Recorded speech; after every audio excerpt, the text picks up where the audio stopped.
hej, to teda zatím to hnedka, potom backstage, už jsem viděl, teďka jsem přišel domů, můžete vidět, jsem prostě doma už, to tady na gauči.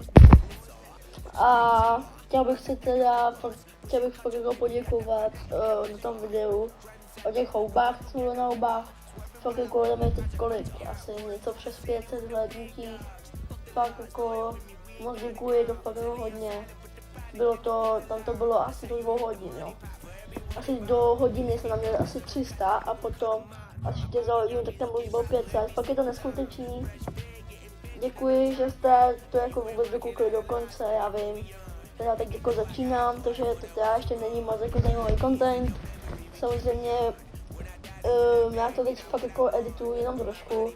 Já jsem teď jako tam jediný, co jsem teď naeditoval, tak jsem spojil ty 2 videa do sebe a to je všechno.